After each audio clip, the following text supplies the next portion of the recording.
Halo, ketemu lagi dengan saya Eta Vlog. Kali ini saya datang ke Farm Lohan, biji Flower Horn Farm. Ya, nah, ini yang punya Bang Ponda. Teman-teman bisa lihat ya ikan-ikannya, lohannya, cakep-cakep.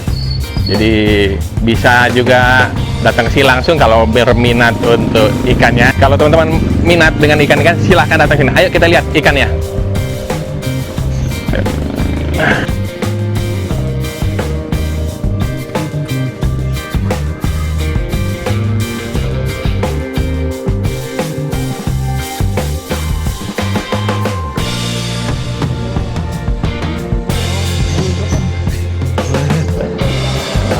Oke, kita temu dulu sama Bang Ponda. Halo Bang Ponda. Halo. Kabar baik ya. Ini Bang Ponda, pemilik farm. Halo Bang Ponda. Biji Flower Horn. Ampun. Kenapa disebutnya biji nih? Karena awalnya kan kita main bonsai. Oh, bonsai, iya. Kayak biji gitu. Wah, gitu lah. Yuk kita lihat ikannya. Mau silakan. Ini fasilitas berita di dalam. Masuk aja ke dalam. Kira-kira seperti ini deh. Ada jenis apa aja nih Bang? Biji flower itu kan singkatnya awalnya kan kita di bonsai. Terus seiring dengan perjalanannya waktu, banyak masukan dari teman-teman, kita juga mulai nge-breed cencu gitu. Jadi untuk menuhin permintaan lah. Jadi ada beberapa komoditi selain bonsai juga gitu. Cencu, free marking, kebetulan ada GB juga. Sebenarnya kita juga ada getter juga beberapa breed dari teman-teman di local breeder juga. Jadi memang lagi ada campaign dari tim biji itu yang support your local breeder itu nanti di 2019 bakal kita kencengin banget sih buat kita support breeder-breeder yang ada di Indonesia lah. Khususnya di Jakarta dulu atau wilayah Jawa dulu aja gitu. Jualannya di mana nih? Kita sih kalau jual lebih kayak ke mouth to mouth, atau kita jualan juga bisa di arena kontes, tapi lebih banyak juga di online ya, Facebook group gitu. Kalau untuk media-media jualan online lain kita belum coba sih, baru di Facebook aja. Facebook aja. Iya. Tokped juga belum ada ya?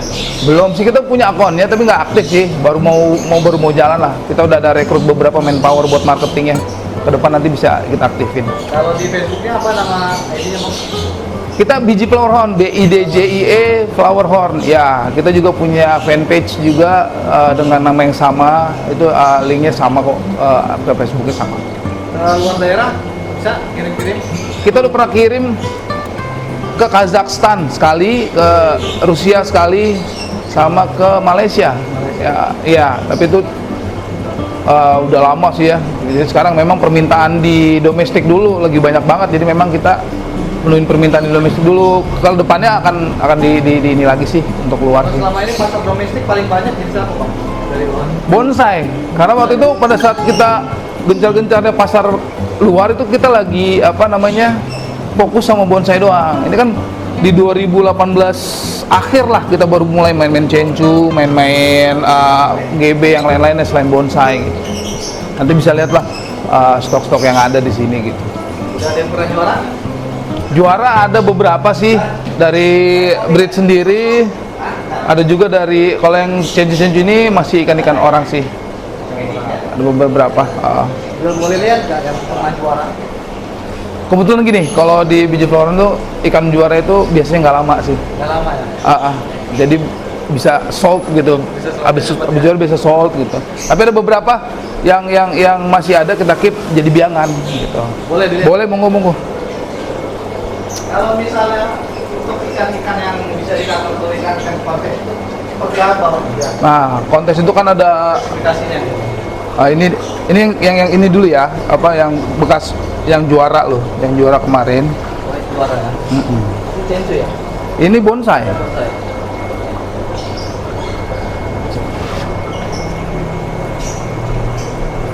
Ini kemarin juara 4 di regional. Regional ya? Ya. Pas regional. Udah ada yang nawar nih Bang? Udah, tapi memang kita nggak jual buat biangan sih. kebijakannya. Umurnya berapa nih? Itu kurang lebih udah 1,5 tahun lah. 1 tahun setengah ya. Nah kalau ikan kontes tuh gimana nih bang? Ini ya, apa namanya, spesifikasinya tadi? Nah, badan. Oke, agak panjang tapi ya. Minum rokok nggak apa-apa lah ya. Jadi kalau ikan kontes itu kan kategori kontes sendiri di sistem penilaian P2L itu ada berapa? Ada kategorinya, ada bonsai, cencu, free marking, GB, klasik. Ya kurang lebih itu ya. Ada yang kurang nggak tuh? Ya pokoknya itu. Nah, masing-masing penilaian tuh ada kriteria penilaiannya masing-masing. Kayak misalnya GB itu kan nggak bermarking, jadi nggak ada poin markingnya. Yang paling rumit sebenarnya, semuanya rumit sih. Tingkat kesulitan penilaian paling rumit kalau menurut saya pribadi itu di cencu, karena ada poin-poin yang harus dipenuhi. Kayak misalnya warna, kepala, body, vintel, mutiara, marking. Itu dari markingnya sendiri aja ada 3 poin. Marking itu dinilai dari shiningnya, kerapatan, sama karakter markingnya.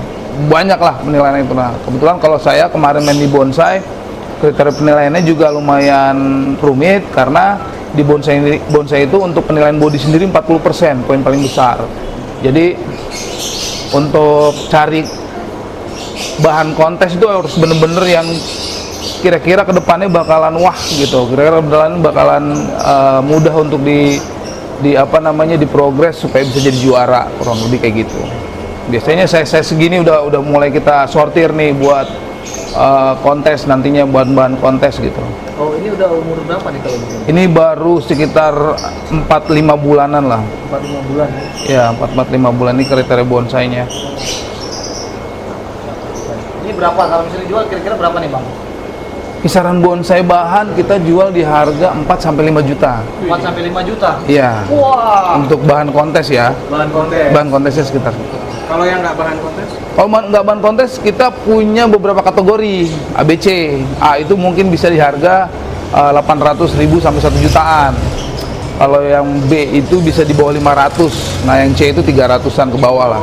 Gitu. Jadi kita semua market share, semua layernya kita mau ambil sih gitu. Jadi ada nggak semua yang di eksklusif doang kan. Karena kita kalau nyetak ikan kan nggak semua bagus.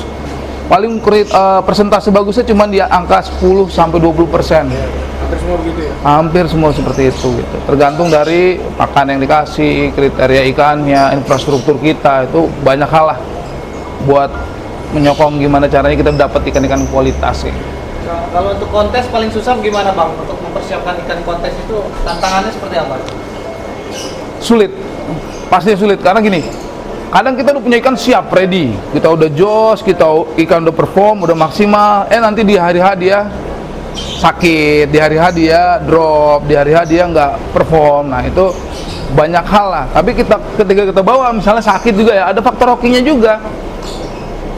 Masuk fish in itu ikan masih belum main, tapi nanti pada saat penilaian tiba-tiba ikan perform bagus. Nanti itu tergantung dari tim handlingnya seperti apa, menguasai medan nggak, dia harus tahu parameter air, kebiasaan ikan gimana. Misal ikan ini biasanya pakai air lama, jadi selama di kontes ikannya nggak diganti air, atau ikan ini biasanya sukanya air baru ngepom, jadi tiap hari tim handling harus nguras atau minimal nyuci kapas filternya kayak gitu. Saya dulu mantan tim handling. Nah kalau untuk ini apa namanya, pemberian bawahan supaya lebih maksimal, pH airnya berapa bang? Nah, ininya deh, ya, parameter airnya seperti betul. Pada dasarnya kan lohan itu kan bukan endemik ya, dia itu kan hybrid gitu. Jadi kita nggak nemu lohan di alam. Ini adalah ikan kreasi hasil crossbreed dari beberapa siklit. Masuknya dari keluarga siklit. Jadi kalau untuk siklit yang bagus memang di pH 7 gitu, termasuk diskus. Kenapa kita pelihara diskus ini? Kalau ini sakit berarti tanda-tanda agak bahaya nih gitu. Jadi diskus ini buat parameter kita lah untuk nakar airnya. Nah, tapi pada dasarnya mereka hybrid ini kan memang penyesuaian ke airnya kan bagus gitu ya, karena mereka nggak terbiasa di alam. Jadi pada saat mereka menetas, apabila mereka menetas di pH 6 atau pH 5, kalau memang mereka sudah terbiasa sama itu gitu ya, sama air, parameter air itu cenderung bisa bertahan dan bisa maksimal juga gitu. Tapi kalau kita arahkan ke parameter yang bagus buat siklit, itu mungkin lebih maksimal gitu. apa namanya PH7 ya. PH7. Diendapin dulu atau gimana? Nah. Pengolahannya gimana pengolahan? Sama seperti ikan-ikan lain ya. Kalau lohan itu kan semua ikan sama lah. Kita kalau melihara ikan pasti melihara airnya. Gitu. Jadi pemeliharaannya yang pasti air harus bersih. Kalau di sini untuk ikan-ikan yang memang kita arahkan untuk para kontes itu kurasnya tiap hari sebanyak 20 sampai 30%. Seminggu kuras total. Untuk yang lain-lain hanya sifon saja. Kalau ikan masih dalam masa pertumbuhan bagus banget kalau misalnya tiap hari ganti air itu lebih bagus. Yang menurut pengalaman kita di sini ya, mungkin teman-teman di luar sana ada juga yang punya trik and tipsnya berbeda-beda. Karena balik lagi ini kan hybrid. Jadi kan hybrid itu tergantung dari gimana dianya pada saat lahir sampai besarnya itu bagaimana cenderung lebih ke airnya lah gitu, atau perawatan pakannya gitu. Itu. Selain air kan ada cuaca, kemudian kualitas besarnya tank dan Ya, Bang. betul. Bisa diceritain. Nah, kalau bonsai memang saya cenderung bikin akuarium 20 kali 30 kali 30 karena memang bonsai nggak perlu media yang besar gitu ya. Karena dia kan bonsai gitu kan, maksudnya secara strukturalnya dia pendek dan nggak perlu tempat yang luas karena saya pernah pakai tempat yang luas lebih gampang lebih gampang capek kali ya karena mereka kan kecil gitu. Jadi metabolismenya keganggu, kesehatannya pasti terganggu kayak gitu. Nah, untuk nanti pada saat dia sudah siap di size, kita bilangnya size medium lah ya, karena kan kalau dihitung senti kita nggak tahu dia normal kan, ikan normal gampang ya hitungannya by senti. Kalau inch lah kalau bonsai dipakai, tapi kalau misal sudah agak matang di size 2 sampai 3 inch bisa kita pindah ke tank yang 30-30. Jadi lebih luas lagi. Nanti kalau sudah mau masuk matang ke biangan, kita masukin ke tank 40-40. Nanti baru masuk ke tank breeding gitu. Lebih kayak gitu sih.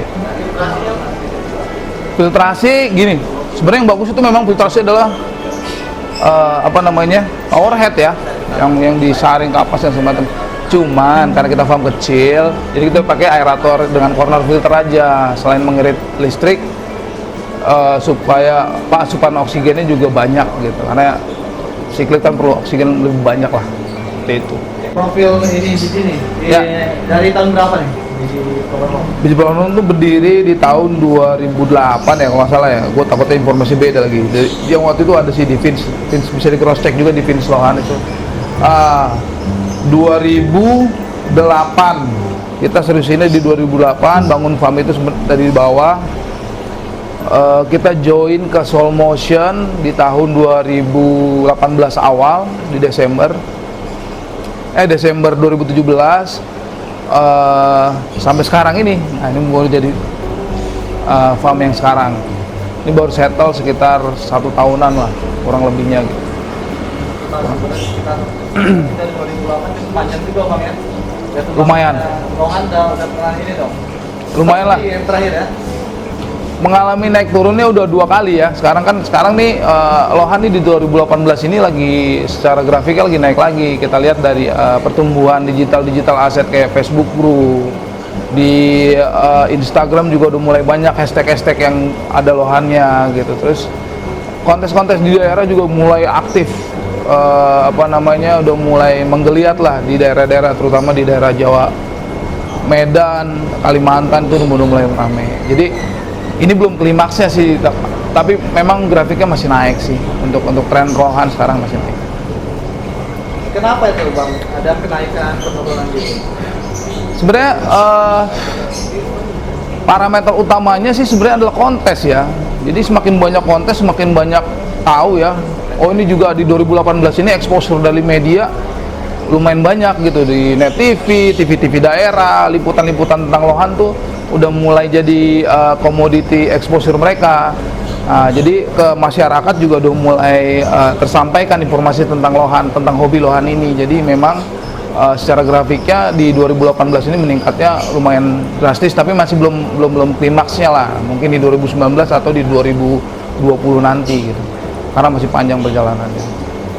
Kembali lagi ke jenis Lohan nih Bang. Nah, untuk breeder kita yang sekarang itu hampir semua udah bisa kita kembangkan.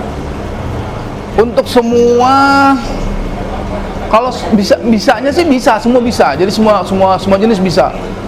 Bonsai, Chenchu, GB, free marking, Kampa, apalagi itu klasik, itu semua bisa. Tapi secara kualitas kita bisa bilang Chenchu itu adalah, Indonesia ini kiblatnya Chenchu dunia gitu. Jadi sistem penilaian kompetisi di Indonesia ini pun dipakai di Malaysia, bahkan di Amerika untuk kontesnya itu dari P2LI yang dipimpin sama Pak Weli Luksa Pradana sekarang.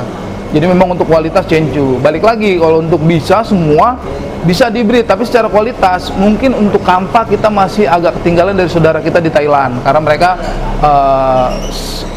breed mereka tuh udah sangat bagus banget sekarang gitu. Yang juara-juara di kompetisi domestik kita juga untuk kelas Kampa ya, kebanyakan teman-teman kita ambilnya bahannya dari luar gitu, dari Thailand lah. Ada beberapa negara juga yang lumayan bagus seperti Vietnam gitu, bahkan kayak Singapura gitu juga punya lah gitu. Itu dari bibit, dari indukannya atau bagaimana Bang? Ya sampai bisa lebih bagus lah daripada punya kita gitu. Ya, pastinya dari indukan, karena kan balik lagi ke genetik ya, semua itu balik lagi ke genetik. Yang belum matang itu adalah genetik Kampa yang ada di teman-teman breeder Indonesia gitu. Tapi sudah mulai ada, sudah mulai bermunculan. Tapi kalau kita sandingkan kualitasnya dengan Thailand, memang kita harus akui masih sedikit ketinggalan lah. Tapi untuk Chenchu kita berada jauh dari negara manapun gitu. Gitu. Terima kasih Bang ya. Siap. Boleh keliling-keliling. Keliling silakan, monggo. Yang paling mahal yang mana nih Bang? Sebenarnya yang kontes itu udah ditawar 12 juta, teman, saya belum lepas. Ada yang di regional Bandung, itu ikannya yang sekarang lagi nyungsep. Yang tadi itu yang juara. Nah, ini ada salah satu yang sudah laku tapi belum diambil ya. Ini masih record nggak apa-apa ya? Nggak apa-apa. Oh ya. Nanti kan kita cut. Ini yang sama tim Villa sudah laku. Ini. Ya. Berapa nih Bang? Ini kenanya sekitar 8 juta ya. Wah. Kalau untuk ini sendiri yang maksudnya paling mahal ini bonsai ya? Sebenarnya gini, kalau paling tinggi harga kemarin ada FM yang punya si Monchin orang Singapura itu Grand Champion. Dia ditawar 150 juta tapi belum dilepas karena dia minta harga di angka 200. Nah, ini adalah preparing kita buat 2019, bahan 2019 ini. Bahan untuk 2019. Ya. Ini asli ternakan. Nggak apa-apa di share. Nggak apa-apa. Nggak apa-apa. Takutnya kalau kita buat konten sudah ada yang nggak apa-apa, aman sih. Nggak apa-apa.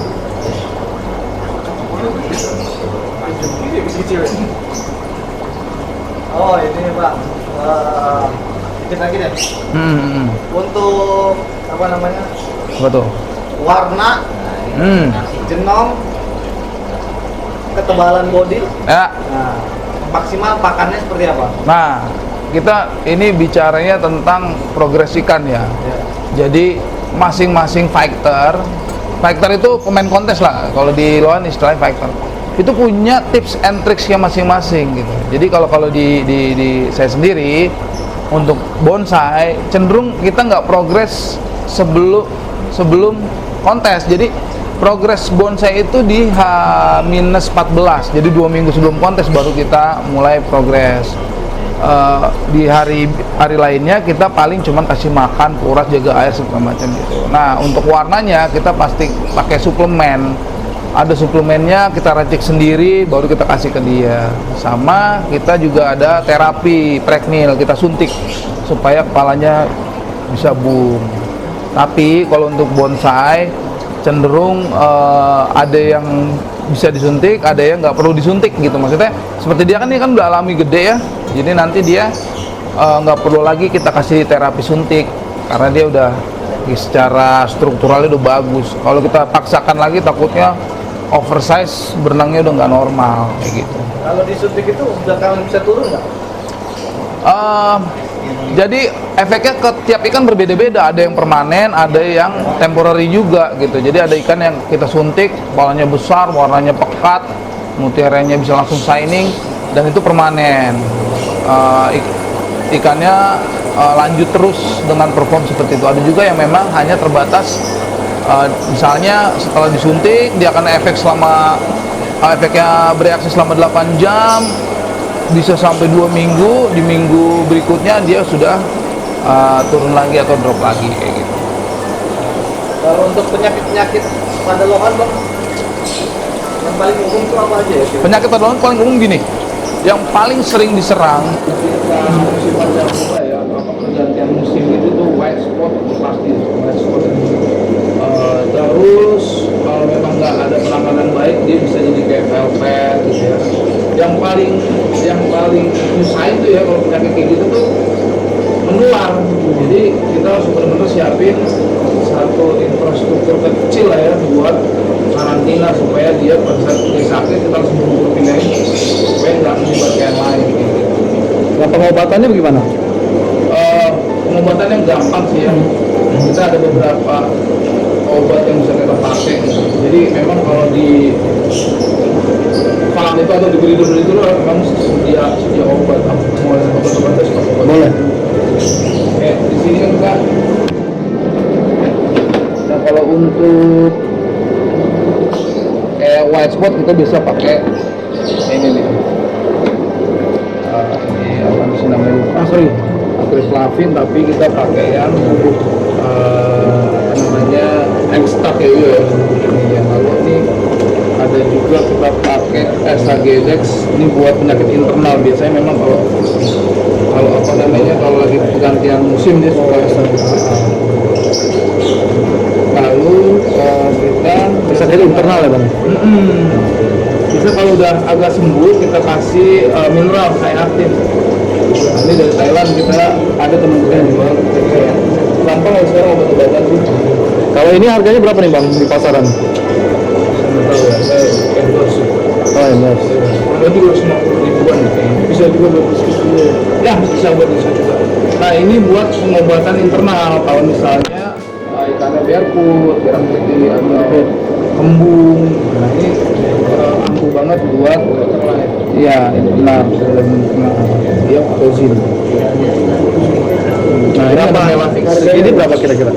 Satu ini kalau nggak salah 1,5 juta. 1,5 juta.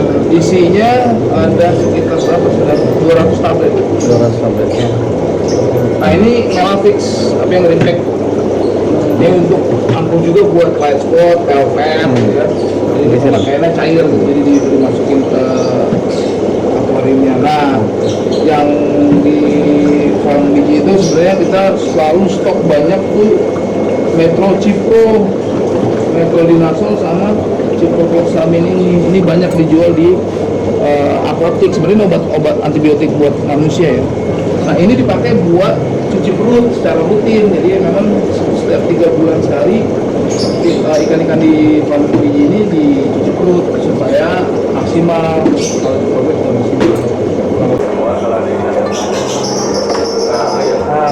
Ini ada ikan berlaut. dijual nggak? Ini kita nggak jual, Nggak jual. pakai buat sendiri. Ada beberapa teman-teman kita yang bikin dan jual buat ini sih. Ada Bu Indah Putri itu jual bukulnya bagus juga. Nah, kalau kita pakai buat di farm, kita ngomongin efisiensi kos lagi bos. Iya. Ini memang harus benar-benar dipilah-pilah lah. Makanya ikan-ikan yang pakai mesin aerator benar-benar ikan yang akan konten. Ikan-ikan yang masih belum masuk jajaran deket-deketin momen kontes kita taruh di aerator ya. Pesan-pesan dong Bang untuk para hobiis ikan lohan yang ada di Indonesia. Nah, cenderungnya kebanyakan hobi-hobis baru tuh nggak sabar gitu sama ikan. Ikan tuh dilihatnya kecilnya nggak bagus, langsung buang atau langsung dibuang kali ke danau segala macam, itu kan juga merusak ekosistem ya. Nah, ini jangan dilakukan. Dalam bermain lohan itu kita harus pelajari gimana caranya kita bisa memilih ikan bagus. Gimana caranya kita bisa memprogres ikan supaya bagus, gimana caranya kita bisa membuat ikannya itu maksimal. Jadi lebih ke sabarnya aja sih, jangan baru nanti kan suka langsung dibuang. Coba dulu deh, rawat dengan sepenuh hati, rawat dengan giat, dijamin kan pasti bagus. Iya sabar ya Bang. Sabar ya. Sabar. Bisa dong. Bisa. Kita bisa. Mana aja kita bisa. Seluruh Nusantara kita bisa. Tuh, teman-teman yang tadi ada yang dari Malaysia minat, boleh. Ada yang di Brunei silahkan bisa sama Bang Fonda kirim-kirim, tinggal dinego aja lewat WA di sini ya. Siap. Oke. Oke, tadi teman-teman kita udah ngobrol-ngobrol dengan Bang Fondanya. Dari semuanya sudah dijelaskan. Mungkin teman-teman ada minat untuk pesan ikan atau mau lihat langsung ke sini, bisa diorder sama Bang Fonda. Ada nomornya Bang? Ada. Ada Instagramnya? Instagram kita ada. Ada Instagramnya, nanti bisa lihat Facebooknya. Nah, lihat di sini nih, ya. Ya buat teman-teman yang berminat dengan ikan lohan di sini, bisa datang sini langsung ya. Oke Bang Fonda, ya terima kasih Bang Fonda ya. Saya udah subscribe. Kalian harus subscribe channelnya. Di sana. Oke, jangan lupa subscribe, komen, like, dan share channel Esa Vlog. Salam. Salam Salam Esa Esa Vlog.